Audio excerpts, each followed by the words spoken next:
하나님 말씀입니다. 하나님 말씀은 베드로전서 4장 7절로 11절까지의 말씀입니다. 마이크 소리가 조금 컸으면 좋겠네요. 베드로전서 4장 7절로 11절까지의 말씀 함께 봉독하시겠습니다. 만물의 마지막이 가까웠으니 그러므로 너희는 정신을 차리고 근신하여 기도하라. 무엇보다도 뜨겁게 서로 사랑할지니 사랑은 허다한 죄를 덮느니라. 서로 대접하기를 원망 없이 하고 각각 은사를 받은 대로 하나님의 여러 가지 은혜를 맡은 선한 청지기 같이 서로 봉사하라.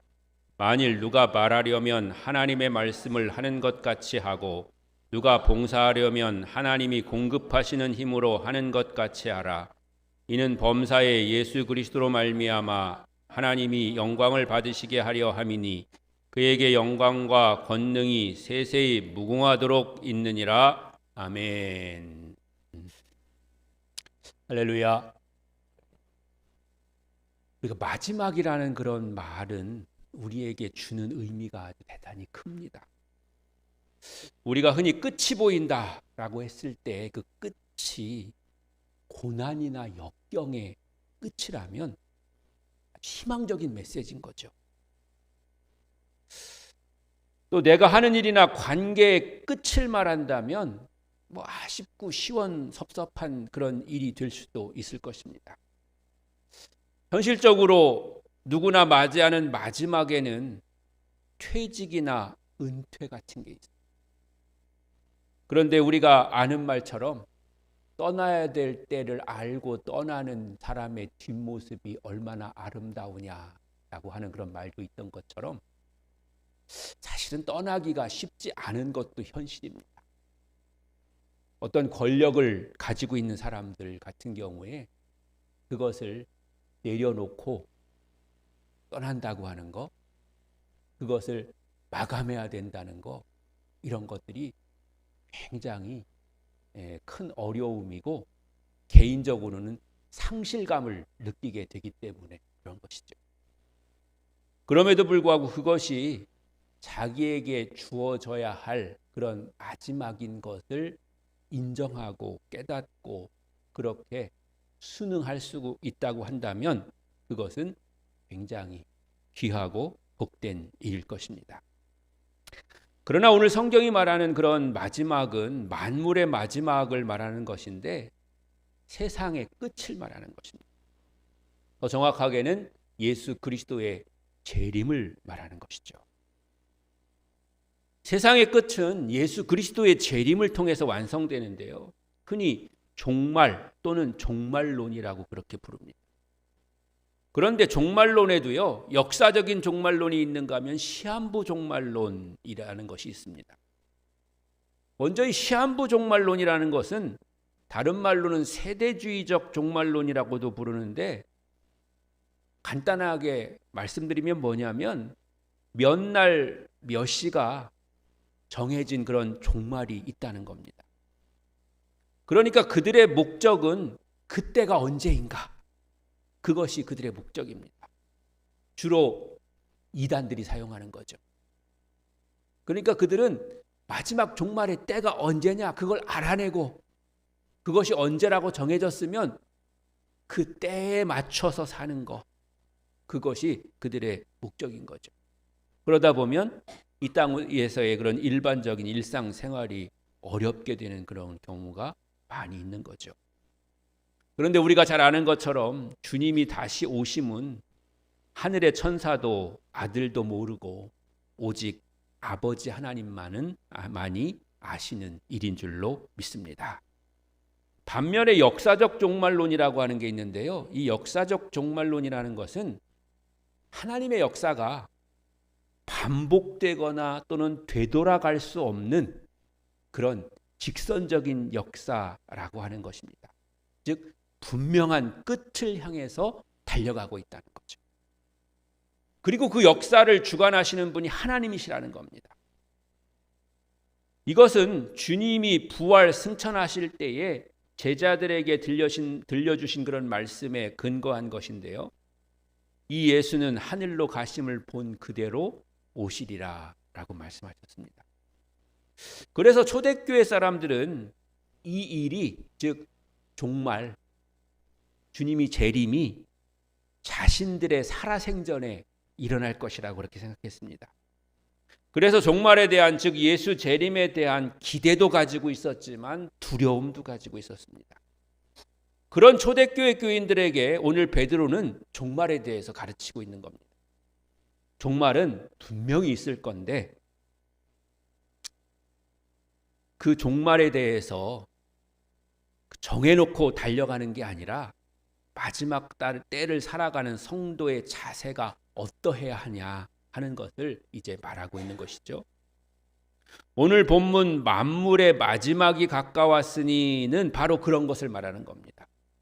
즉 종말이 1시간 후에 오든 하루 뒤에 오든 한 달 뒤에 오든 1년 뒤에 오든 언제라도 오게 될 텐데 그날을 향해서 달려가는 것이 우리의 목적이 아니라 다시 오실 주님을 맞이할 준비된 성도로 살아가라는 것입니다. 그래서 주님이 다시 오신다면 다시 오시는 주님을 향해서 아멘 주 예수여 오시옵소서 라고 기쁨으로 맞이하게 되는 것입니다. 여러분 굉장히 처져 있으신 것 같은데 퀴즈 하나 낼까요?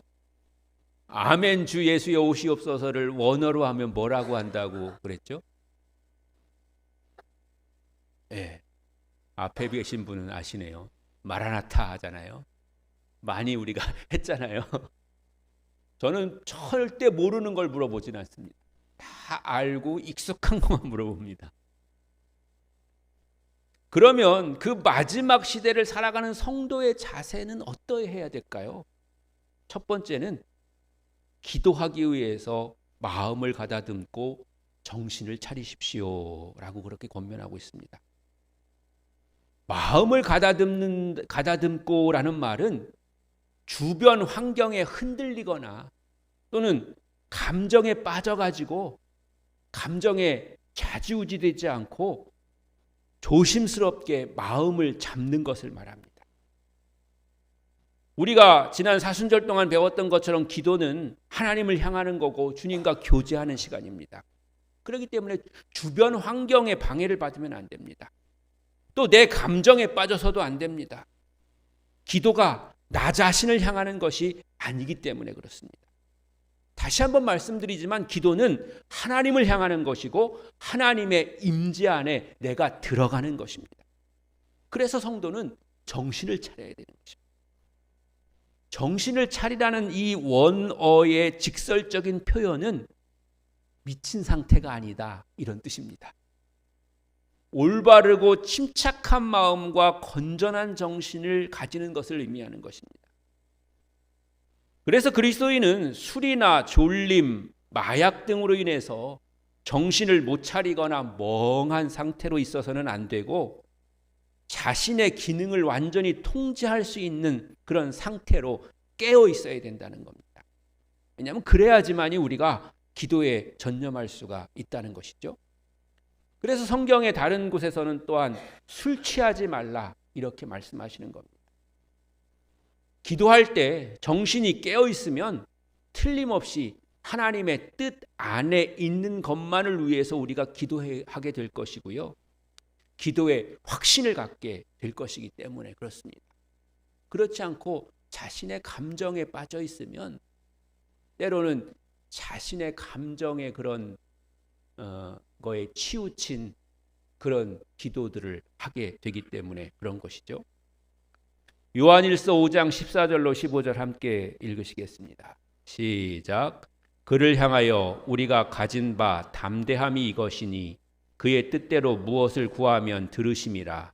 우리가 무엇이든지 구하는 바를 들으시는 줄을 안즉 우리가 그에게 구한 그것을 얻은 줄을 또한 아느니라. 아멘. 두 번째는 무엇보다도 먼저 서로 뜨겁게 사랑하십시오라는 것입니다. 무엇보다도 먼저는요, 모든 것에 앞서서라는 뜻입니다. 근데 그렇다고 해서 사랑을 먼저 하라는 것이 아니고요. 사랑이 중요하다는 것을 강조하는 겁니다. 그게 무슨 말이냐고요? 대개는 중요한 것을 먼저 하게 되지만 먼저 하는 것과 중요한 건 다른 겁니다. 더 정확하게 말하자면 먼저 하는 것이 중요한 것이 아니고 중요한 일을 먼저 해야 하는 것입니다. 그리고 중요한 일은 최선을 다해야 되는 겁니다. 뜨겁게 사랑하라에서의 이 뜨겁게는 무슨 뜻이냐면 운동선수가 자기 근육을 이렇게 확 늘려가지고 팽팽하게 그렇게 만드는 것처럼, 또는 말이 최고 속도로 달려나가는 것처럼 그렇게 할 때 쓰는 말이 바로 뜨겁게라는 그런 표현입니다.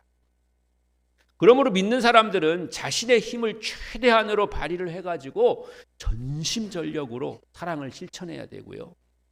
이것이 진실된 그리스도임을 확실히 보증해 주는 그런 징표가 되는 겁니다. 이와 같이 강조하는 것은 사랑이 성경의 핵심적인 가르침일 뿐만 아니라 성도의 생활 속에서 반드시 실천해야 될 그런 의무이기 때문에 그런 겁니다. 사랑해야 하는 이유는 사랑은 많은 죄를 덮기 때문입니다. 오늘 우리가 읽은 성경 말씀 8절에 보면 무엇보다도 뜨겁게 서로 사랑할지니 사랑은 허다한 죄를 덮느니라 라고 그렇게 말씀하고 있잖아요. 저는 이 성경 읽을 때마다 생각나는 게, 제가 국민학교 다닐 때 빵 사 먹으면 그 빵 포장지에 무슨 빵 회사인지요? 삼립빵인지 거기에 성경 구절 하나씩 늘 써 있었어요.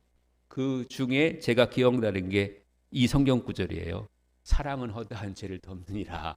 이렇게 빵 봉지에 써 있었던 그런 기억이 나요. 아마 그 회사 지금도 있고 성경 구절이 있을 것 같은데요. 잘 찾아보면 우리가 그런 시중에 나오는 빵을 잘 안 사 먹어서 그렇지, 그런 거기 때문에 그런 것이죠. 하나님께서 사람의 죄를 덮어주시는 것처럼 그리스도인은 상대방의 죄를 덮어줘야 된다는 겁니다. 아마도 베드로는 자기가 예수님을 모른다고 부인했던 그런 자신의 죄가 생각나고, 또 예수님께서 말씀하신 70번씩 7번이라도 용서해라, 이 말씀을 기억하면서 이 교훈을 사람들에게 말했던 것 같습니다. 참된 사랑은 허물과 그 밖의 모든 것을 포함해서 상대방의 있는 모습 그대로를 받아들이는 겁니다. 그렇다고 해서 물론 이 말은 상대방의 죄를 눈감아 주라는 그런 말이 아닙니다. 참으로 사랑하는 마음을 가지고 충고해 주라는 겁니다.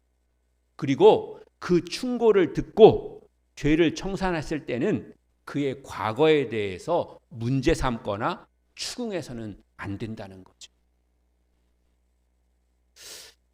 전액교회에 있을 때 한 60대 된 한 분이 교회를 처음 나왔어요. 근데 뭐 그렇게 큰 어떤 직업이 있으시지 않고 노인 일자리 이렇게 다니고 그러시는 분이었어요.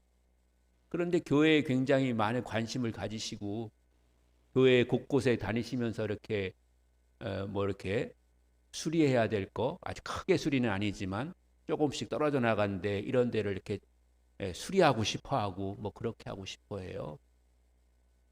그런데 얼마 지나지 않아서 그분에 대한 소문이 돌았어요. 그분이 어떤 강력한 범죄를 저지른 전과자라는 거예요.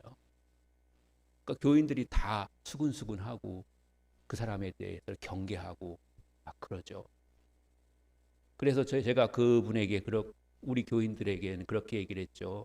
그런 거 뭐가 상관이 있냐. 뭐 나한테 지금 해를 끼치는 게 아니고 그 사람이 다 죄의 벌을 받고 돌아와서 교회를 다니려고 하는 건데 어쨌든 간에 조심스럽긴 하지만 너무 티내지 마라, 이렇게 말씀을 드리고, 그분이 이제 이런저런 거 하고 싶어 해서 제가 필요한 거 제가 다 사드릴 테니까 하고 싶은 거 다 하시라고 제가 그렇게 이야기한 적이 있습니다. 그러니까 우리가 어떤 그런 과거의 죄에 대해서 굉장히 선입견을 갖거나 아니면 당연히 두려운 마음을 가질 수 있지만 그런 것에 대해서 우리가 다른 사람들처럼 경계하기만 하고 멀리하기만 한다면 우리가 정말로 뜨겁게 사랑한다고 하는, 즉 우리를 위해서 십자가를 지신 예수 그리스도의 사랑을 실천하고 있다고 그렇게 말할 수가 없을 것입니다. 그런데 그럼에도 불구하고 우리 안에 있는 위험한 죄의 요소들을 우리가 잘 살펴봐야 될 것이고요. 더 나아가서는 그것이 공동체를 해치지 않도록 경계하는 것은 필요한 겁니다. 즉 우리에게 정죄할 권한은 없지만 만약에 우리가 이야기했는데도 듣지 않고 변하지 않고 오히려 그것으로 인해서 공동체에 해를 끼치는 자를 그대로 방치해서는 안 되는 겁니다. 마태복음 18장 15절로 17절은 우리에게 이렇게 말씀하고 계시죠. 마태복음 18장 15절로 17절입니다. 네 형제가 죄를 범하거든 가서 너와 그 사람과만 상대하여 권고하라. 만일 들으면 내가 네 형제를 얻은 것이요 만일 듣지 않거든 한두 사람을 데리고 가서 두세 증인의 입으로 말마다 확증하게 하라. 만일 그들의 말도 듣지 않거든 교회의 말하고 교회의 말도 듣지 않거든 이방인과 세리와 같이 여기라. 아멘. 사랑의 방법이라고 하는 것이 무조건 다 받아주고 안아주기만 하는 것이 아니라 그가 올바른 길을 갈 수 있도록 그렇게 안내하고 충고하고 지도해 주는 것이 필요하고요.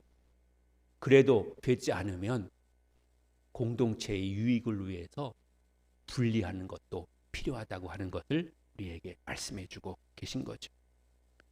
세 번째 마지막 때의 권면은 불평하지 말고 서로 대접하십시오라는 것입니다. 여러분이 서로 대접한다라고 하는 말의 그 뜻이요, 특별하게도 사랑이란 말과 나그네란 말의 합성어입니다. 헬라어에서는. 그러니까 대접한다는 말의 그런 뜻이 사랑이란 말과 나그네란 말의 그런 합성어라는 거예요.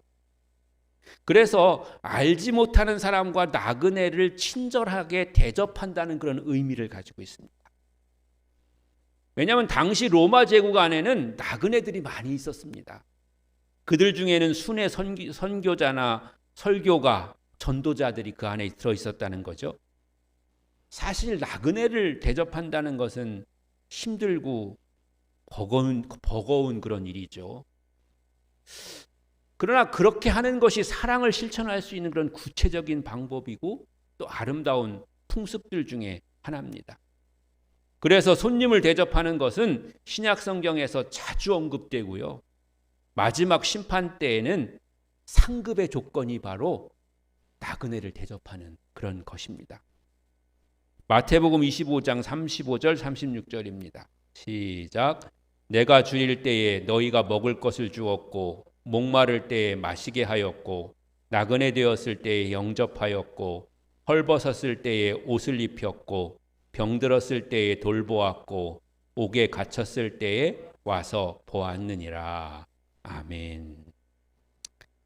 요즘은 목회자가 신방하는 것도 부담스러워하는 그런 시대가 되었습니다마는 사실상 아브라함과 롯, 기생 라합은 손님을 잘 대접함으로써 아들을 얻을 수가 있었고 또 죄악 가운데서 구원받을 수가 있었던 것입니다.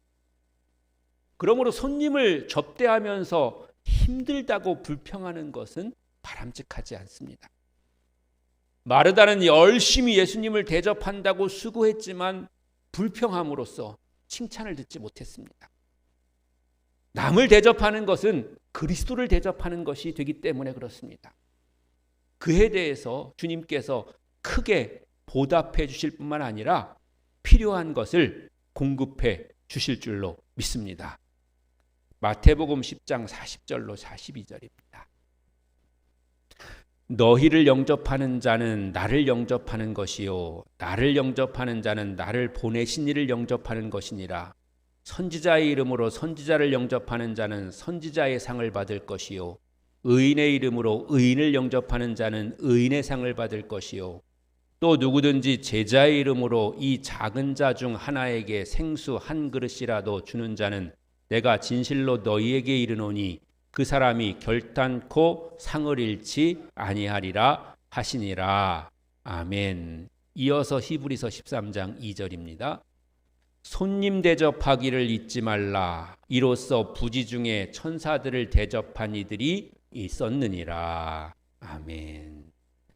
마지막 때의 교훈 네 번째는 각자 은사들을 받은 대로 서로 섬기는 데 사용하십시오라는 것입니다. 이런 섬김은 자신들이 받은 영적 은사를 사용해야 된다는 겁니다. 은사라고 하는 것은 하나님이 은혜를 통해서 우리에게 값없이 거저주신 선물을 의미하는 건데 그것이 한 가지가 아니라 여러 가지로 상황에 따라서 다양하게 우리에게 나타나는 것을 말하는 것입니다. 그리스도인에게는 각기 다른 은사들이 주어져 있는데요.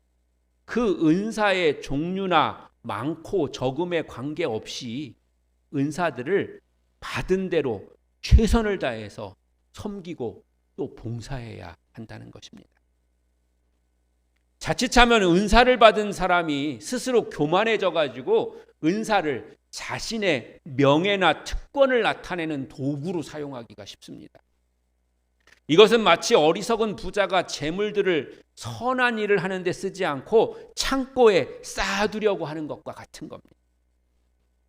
물은 퍼내야지만이 깨끗해지는 것처럼 또 몸은 움직여야지만 건강해지는 것처럼 은사도 서로 섬기는 데 사용해야 유익하게 될 수 있는 줄로 믿습니다. 그리고 그 일은 선한 관리인답게 해야 합니다. 이 관리인은 그 시대를 관할하시는 하나님께서 자신의 경륜을 따라 선택하신 종들을 말하는 건데요. 성경에 보면 바울과 교회 감독들에게 관리자라 이런 말을 붙였고요. 시간이 지나고 나서는 모든 믿는 자들이 다 하나님의 신실한 관리자, 더 나아가서는 청직이라 이렇게 불리게 된 것입니다.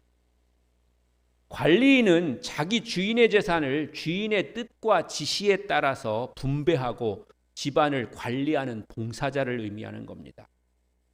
그리스도인들은 하나님의 여러 가지 은혜를 맡은 선한 관리인답게 하나님의 백성들의 공동체인 교회의 유익을 위해서 하나님의 뜻을 따라서 은혜를 나누어 주고 교회의 덕을 세우면서 다른 사람에게 유익을 끼치기 위해서 최선의 노력을 다해야 될 줄로 믿습니다. 여러분 모두 하나님의 선한 청지기가 되시기를 주의 이름으로 간절히 축원합니다. 마지막으로 이 모든 일은 하나님의 말씀을 말하는 것처럼 또 하나님이 주신 힘으로 하는 것처럼 해야 한다고 그렇게 말씀하고 있습니다. 여기서 강조하는 것은 여러 은사가 있는데 은사들 중에서 말하려면과 봉사하려면이라고 하는 두 가지를 언급하고 있는 건데요. 말하는 사람은 누구냐면 설교자나 교사입니다. 근데 그 사람들이 말할 때 하나님의 말씀을 말하는 것처럼 해야 된다는 겁니다. 즉 하나님께서 성경을 통해서 말씀하신 것처럼 진실되고 엄숙하게 말해야 된다는 겁니다. 물론 듣는 사람도 마찬가지입니다. 그 말씀을 하나님의 말씀으로 들어야 되는 겁니다. 그리스도인은 언제 어디서든지 하나님의 말씀처럼 말해야 되고 또한 들어야 되고 자신의 힘이 아닌 하나님께서 주신 힘으로 봉사해야 한다는 겁니다. 이것은 말씀의 권위가 사람을 통해서 나타나는 것이 아니라 하나님께 있음을 말씀하고 있는 것이죠. 하나님께서 말씀하시는 것을 말할 때 능력이 나타나고 그 일이 성취되게 될 줄로 믿습니다. 그리고 하나님이 주시는 힘으로 하라는 것은 하나님께서 모든 봉사하는 일의 지휘자가 되신다는 것을 나타내는 것입니다. 하나님의 손이 지시하시고 명령하시는 대로 움직일 때 아름답게 조화롭게 봉사가 이루어지게 되는 것이죠. 또 그렇게 우리가 성장해가고 성숙해져 가야 될 줄로 믿습니다. 히브리서 5장 12절로 14절입니다. 히브리서 5장 12절로 14절입니다. 나오기가 힘든 것 같습니다. 다른 교회 갔더니 여기는 충청도라 천천히 나온다는 그런 말을 하긴 하던데 나올 준비가 아직 안 된 것 같습니다. 부끄러워가지고 제가 읽어드리면, 때가 오래되었으므로 너희가 마땅히 선생이 되었을 터인데 너희가 다시 하나님의 말씀의 초보에 대하여 누구에게서 가르침을 받아야 할 처지이니 단단한 음식은 못 먹고 젖이나 먹어야 할 자가 되었도다. 이는 젖을 먹는 자마다 어린아이니 의의 말씀을 경험하지 못한 자요, 단단한 음식은 장성한 자의 것이니 그들은 지각을 사용함으로 연단을 받아 선악을 분별하는 자들이니라. 아멘. 이렇게 하는 이유, 즉 결론은 뭐냐면 예수 그리스도를 통해서 모든 일에 하나님께서 영광을 받으실 것이기 때문에 그렇습니다. 그리스도인의 유일한 목적은 하나님의 영광을 위해서 사는 것이고, 그것은 오직 예수 그리스도를 통해서만 가능한 겁니다. 베드로는 예수 그리스도의 이름으로 영광과 권능을 그분께 돌려드리고 있는 것입니다. 사랑하는 성도 여러분, 우리 모두가 또는 각자 한 사람 한 사람은 모두 지금 마지막을 향해서 달려가고 있는 겁니다. 그 길을 가는 우리는 오늘 우리에게 주신 말씀처럼 근신하고 기도해야 할 것입니다. 또한 서로 뜨겁게 사랑하시길 바랍니다. 은사를 받은 대로 선한 청지기가 되어서 서로가 서로를 위해서, 또한 주님의 몸된 교회를 위해서 봉사하시기 바랍니다. 그러면 그 모든 일을 통해서 하나님의 영광과 권능이 세세에 무궁하도록 우리 위에 함께 하시게 될 줄로 믿습니다. 그렇게 되시기를 주님의 이름으로 간절히 축원합니다.